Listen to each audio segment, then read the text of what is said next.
Hello everyone! Welcome po ulit sa aking YouTube channel, Quezon Province Realty TV. Okay, it's me again, Miss Geraldine Villarasa.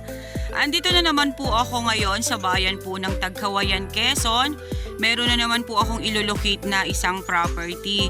Siya naman po ay 9.7 hectare along Barangay Road. Ang frontage po niya dito sa Barangay Road is nasa 150 meters more or less. Ano po? Then meron pa rin po siyang hagip dun sa kabilang side na medyo po maigsi po yung frontage niya.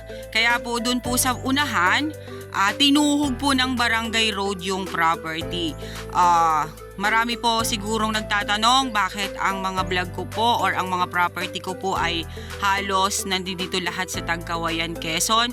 Yes po, kasi ito pong Tagkawayan, Quezon, darating po ang araw, ang presyo po ngayon na mura ay magiging triple. Kasi isa na po ito sa first class na bayan dito po sa amin sa Quezon Province. Okay po, tara po at papasukin po natin yung area. Ito po palang title nito is T-City title, buhay po ang nasa titulo. Yan, ito pong binabaybay kong yan po yung frontage niya sa Barangay Road. Ito po ay mangilan-ngilan na lang po ang nyog niya. Then ang property po ay may sapa sa loob. Yung pong sapa sa loob ay hindi po talaga siya naiiga. Ayan, makikita naman po natin halos lahat po ay mga kahoy gubat na lang at mga bambu ang nandito sa gilid. Then mga anahaw. Papasukin po natin dun sa likod kasi sabi po nung caretaker ay meron po doong palayan at meron po doong overlooking. Siyempre po malaki po itong 9.7 hectare na to, kaya meron po siyang flat, meron po siyang slope, yun po yung kalagayan ng lupa niya. Anyang side pong yan, kasama pa rin po yan doon sa 9.7 hectare. Ito po yung kabilang side ng Barangay Road, yung pong maigsi lang ang frontage niya. Yan pong side na yan. Ano po? Ayan, papasukin po natin siya ng konti. Ayan, hanggang dun po yan. Sa loob na yan. Yan, sabi po ni ate, dyan sila nag-uuling.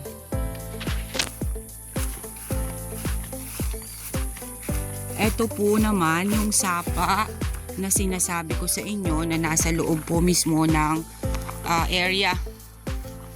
Ayan po siya. Running water po ang tubig niya dito. Yan po ay lilinisan lang po yung sapa na yan. Dadaloy na po ng maayos ang tubig niyan. Papunta po yan dun sa loob ng area. Yung pong side na yan, ayan, may mga kawayan po ang nandiyan at pangilan-ngilan po siyang nyog. Okay po, dun po muna tayo sa kabilang side.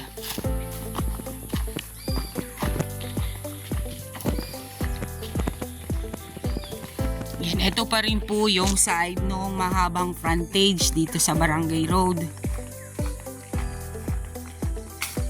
Ayan, wala po ako nakikitang mga kahoy dito na matitigas.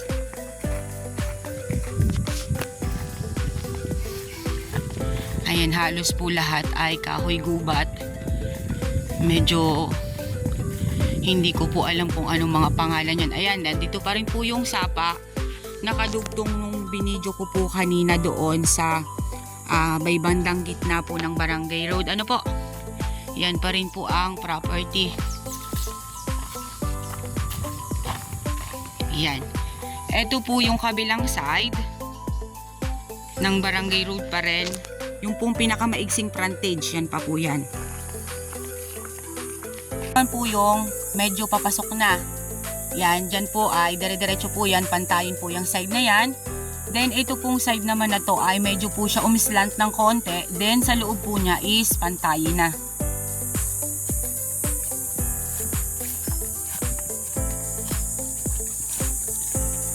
Ang source po ng tubig dito is bukal. Ayan, makikita po natin. Ang hose ng tubig, papunta po yan dito sa gilid ng kalsada.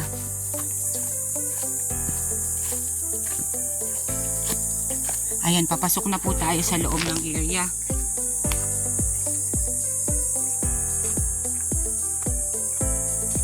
Yan, dito po naman sa side na to ay umislow po dito.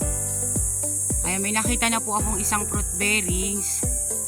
Indian mango po ang nakita ko sa side na to. Yan, slow po yung side na yan. Papunta doon.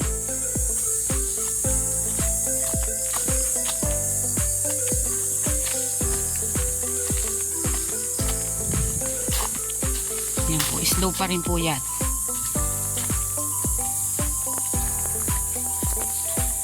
Pero po pagdating po dyan sa taas, yan po ay pantayin na.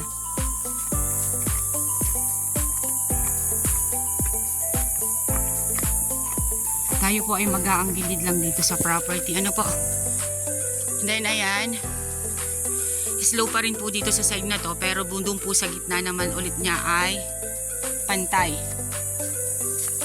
Ayan, dyan pong side na yan, pantay pa rin.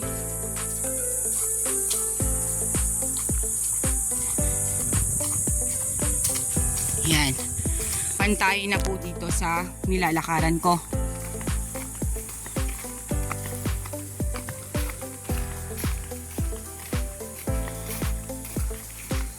Ayan po, mangilan-ngilan na lang po talaga ang nyug niya. Ayan, makikita naman po natin din, may mga panibago po silang tanim. Pero pangilan-ngilan din po siya. Ayan, meron pa rin pong isang fruit bearings dito. Isa pa rin pong puno ng santol. Then, ayun, may hardwood pa rin po siya.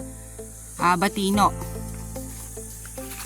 Then, ayan, may mga bagong tanim po na nyug.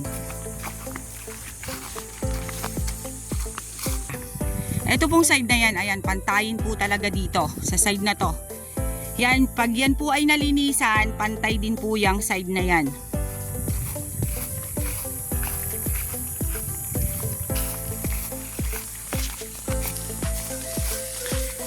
Ito po ay may ilang pitak na pala yan dun sa baba. Ano po?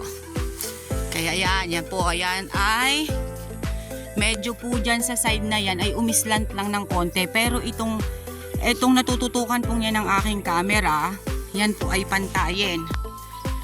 Then ayan po siya. Medyo po umumbok siya dyan, kaya medyo po siya ay pa-overlooking.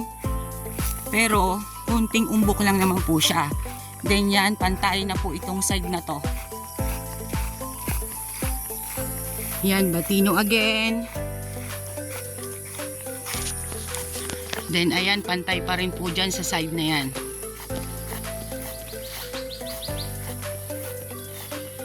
Sobra lang po talagang damo. Hindi na po talaga siya na iintindi ng seller. Ano po? Then ayan, nandito po ako sa may pa-overlooking. Dito po magandang maglagay ng bahay. Ayan, kita po ang kabundukan ng Tagkawayan, Quezon. Okay po, nandito na po ako sa Palayan. Ayan, sa may bandang palikod po. Ano po? Yan pong side na yan. Yan po yung Palayan na hindi na na-occupied ng may-ari. Then, yan pong pataas na yan, kasama pa rin po yan. Pero siya po ay semi-slope lang po yung side na yan. Madamo lang po talaga yung property. Ano po? Then, ayan, ganun din po dito. Medyo maramo rin po talaga. Pero halos ang kapantayan po dito sa likod ay lamang. Doon lang po sa may bandang gitna, doon lang po ang medyo nag-slope ang property. Then ayan, pantayin pa rin po dyan sa side na yan. Napakaganda po nung area. Yun nga lang po talagang medyo po konti na yung nyug niya. Then halos po ay kahoy gubat na lang ang nasa loob. Ang kagandahan po nung property ay gilid po talaga siya mismo ng Barangay Road. At ang haba po ng frontage niya dun sa Barangay Road. Left and right po yung hagip niya dun sa Barangay Road. Yung pong papunta ditong kalsada, is rough road pa po siya. Pero mula po dun sa town sa provincial road, may cemented po at may rough road. Yan. Napakaganda po nitong likod na ito dito, oh. Ayan po ang area.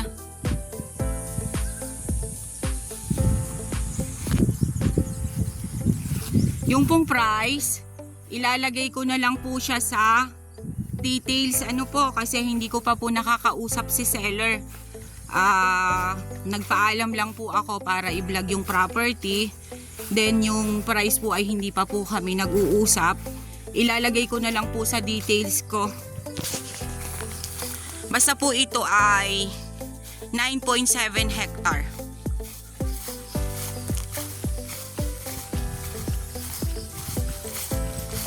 Yan po ang property. Yan, medyo po siya dyan island.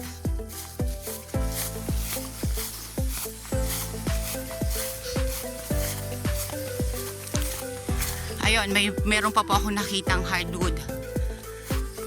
Yan po ay Antipolo.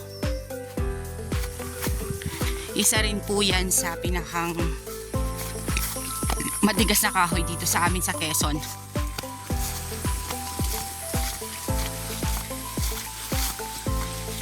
Yan po siya. Talagang linisin po yung property. Sa laki po nung area, hindi na nakaya ni seller na i-maintain yung kalinisan. Yan. Balik po tayo dito sa overlooking. Pagod. Ayan po siya, oh.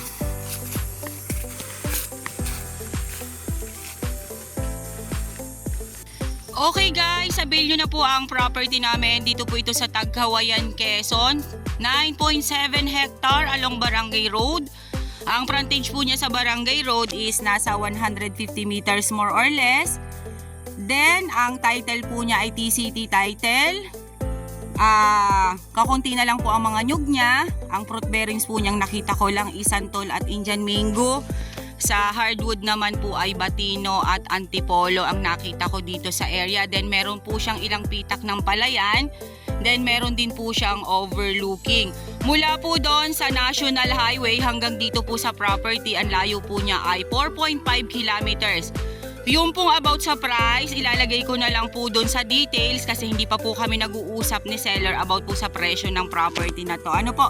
Okay po, once again po ako ulit ang inyong site locator, si Miss Geraldine Villarasa. Muli po ako maglalambing.